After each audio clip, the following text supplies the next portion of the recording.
Welcome to the Freelancers Tea Break, the bite-sized podcast all about freelancing and working from home to enjoy during your tea break. Brought to you by Emma Cossey from freelancelifestyle.co.uk. And now, your host, Emma Cossey. Welcome to episode 4 of this very special week-long series looking at transactional drivers and how they affect us as freelancers.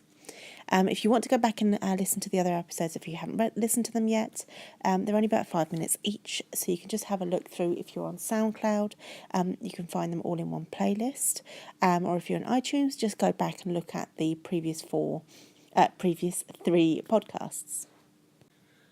So far we have covered hurry up, be perfect, and be strong. And today we're going to talk about please others. So are you a bit of a people pleaser? Does helping others make you happy? Does praise from others, so for example clients, really rock your world?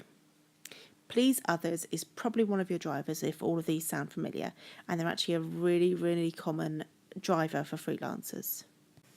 It makes sense that it's a really common one for freelancers because we create products and services for people, and if they don't like them, then what's the point? So we need to be making products that people like and find useful. The great thing about the please others drivers is it often means you're well liked, sympathetic to others, and fabulous to work with. That said, the downside of having a strong please others driver is that it's possible to put too much emphasis on other people's approval and not enough on your own. This is why it's really important to recognise and reward yourself for your own achievements. Again, self-care, which is something we touched on in some of the other episodes, is so important, as you need to look after yourself first in order to be able to please others afterwards. So you won't be able to please others if you've let yourself get run down or constantly put other people first. Now there is a great Gmail plugin, which I will pop in the link into the notes of this episode, which will go through your email and alert you to any apologetic language, so you don't send out anything that starts with sorry or ends with sorry.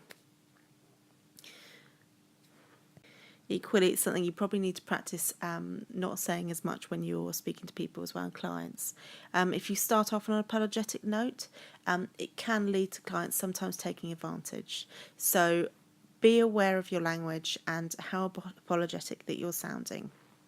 The other really important thing is to make sure that you have your terms and conditions before you start work, so that if there are any problems later on, you can refer back to the terms and conditions and you don't feel like you have to apologise for chasing for money or anything like that. You're just following the procedures that you've already put in place. I will pop in the links to this episode, the link to my blog post, which has an example set of terms and conditions you can use. So in conclusion, being a please others driven freelancer, that's a mouthful, is great in a lot of ways. You will probably be very well liked, sympathetic, and fabulous to work with, as I mentioned, but it also means that you have to be careful that you put yourself first and you don't apologise quite so much.